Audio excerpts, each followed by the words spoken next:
Hi, my name's Charlotte Ann, and the reason I wanted to speak to you today is about something I'm sure you and I will all agree about, and that's the importance of being able for others to hear us.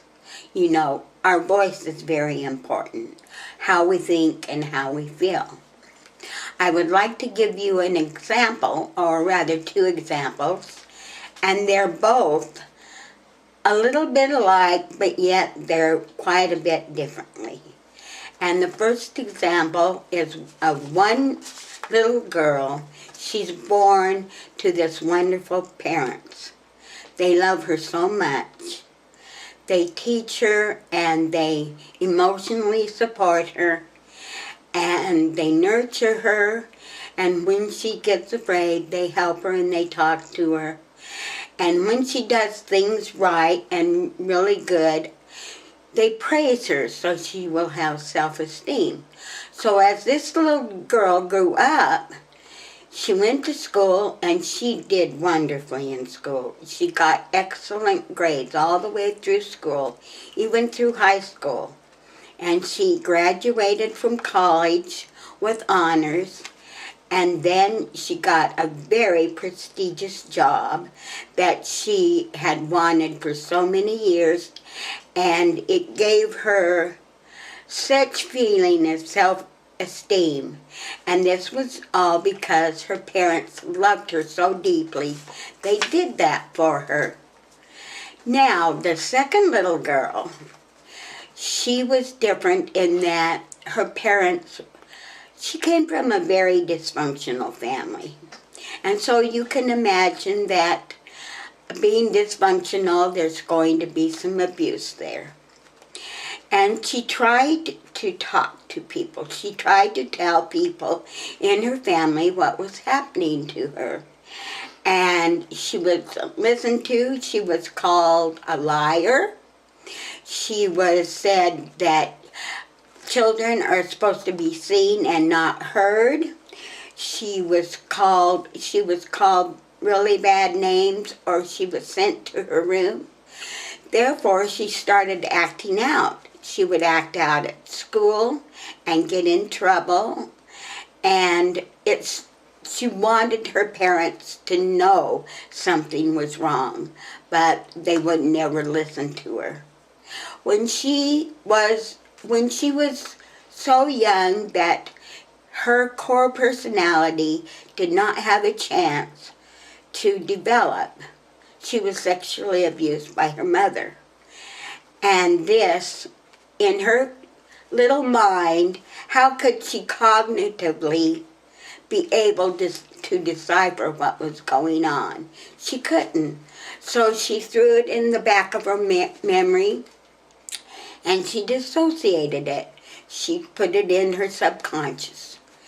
And then her mother got very sick with rheumatic fever, and she was in bed for over a year, and so this little girl had to go live with her grandparents on her mother's side, and they too were both alcoholics. And so she slept in the basement, and the grandfather would come down and sexually abuse her. She did not want to believe it was her grandfather because she loved him. He would play games with her during the day and buy her lollipops and bubble gum. And so because she could not admit that this was her grandfather, in her mind it split. And there she was sitting on top of the staircase, leading down into the basement, seeing that little child being molested by a grotesque person. And this went on for over a year because she had to live there. And so during all those times, she kept dissociating. By the time she was 7 years old, she had created 8 little altars to help cope with her, to help her survive. When she got back home to live, then her sister sexually abused her. And it just kept going on. And from the age of 7 until the age of 15, her father started playing funny little games with her, and it wasn't so funny after all, because his was sexual abuse. He was sort of grooming her. And it went on for 8 years, and the only reason it stopped was he was killed in a trucking accident. And so she spent those years creating other little altars so she could survive. And then later, her mother remarried, and her husband sexually abused the little girl. And so the little girl, at that, she was 17 by this time, and she had the guts enough to say, "You don't do that. That's not nice." And the mother divorced the man. Now, this little girl was myself.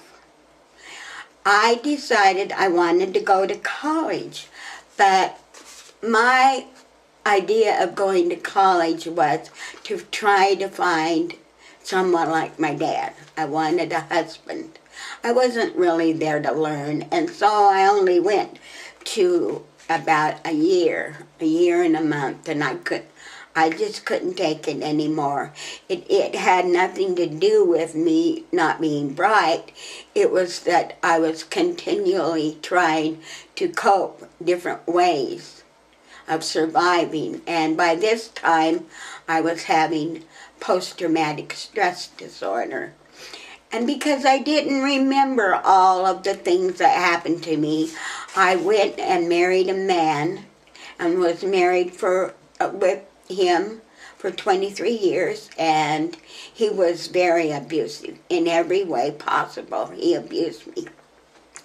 And the only reason I stayed with him is because he told me that he loved me, and I had never heard that from my family at all. And I believe, looking back, it sounds kind of strange, because you have to prove that you love someone, not just say it. It's easy to say the words, but you need to prove it. I finally had to leave my husband and my children, and then I became co-conscious of my altars. And that was in the year 1997. And here were all these voices in my head, and my best friend I had known for 22 years said, "Tamara, you need to go to a therapist or something." She says, "I believe you have multiple personality disorder." And the more I thought of it, at first I was kind of shocked. But then the more I thought of my life, everything seemed to make sense. A lot of things started to make sense. And so I started working with a therapist on that.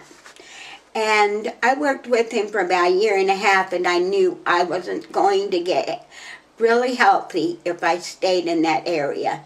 So I moved clear from the West Coast to the state of Maine. And when I got to Maine and I settled in, I tried to find a psychiatrist for my antidepressants and a therapist that would believe, because I had already been diagnosed with multiple personality disorder. And for 10 years, I searched, and I couldn't find anybody. I moved to Mount Desert Island. That's where I wrote my memoir, because I thought to myself, if I'm suffering like this, can you imagine all the other people out there that are suffering like this too, and they don't know where to go? And that stimulated me to write the book. It was hard to write, but yet when I look back at all of it, it was very cathartic. And finally, I had to move off the island because I really did need to start integrating my personalities.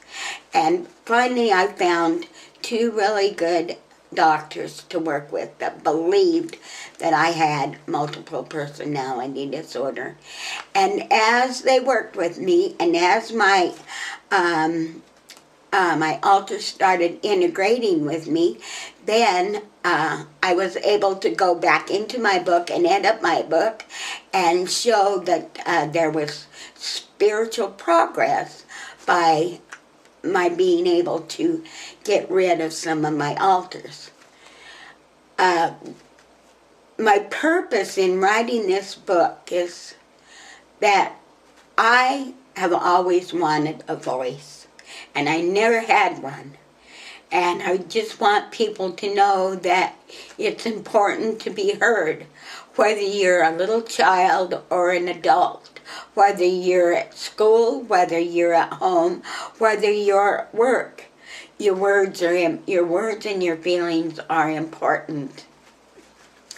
I looked into some research about dissociative identity disorder, is what they call it now. And it says in the United States, one research said that 4% of the population had some form of dissociative disorder. And then another one said, here in the United States, it said that 10% of the population had some form of dissociative disorder. And then I read this interesting research that Vidat Sar from the UK researched, and he estimated from 250,000 to 2 million people just in the UK alone suffer from some form of dissociative disorder. I believe it's very sad because there's 1% of the population that is schizophrenic, and yet the government gives them all sorts of money to research that, but they won't dissociative disorder because so many believe it's not real. And I had a very dear friend of mine that just about 6 or 7 years ago, she took her life, and she had dissociative identity disorder like myself. And I don't want it to happen to anybody else. And I want my book to comfort somebody out there.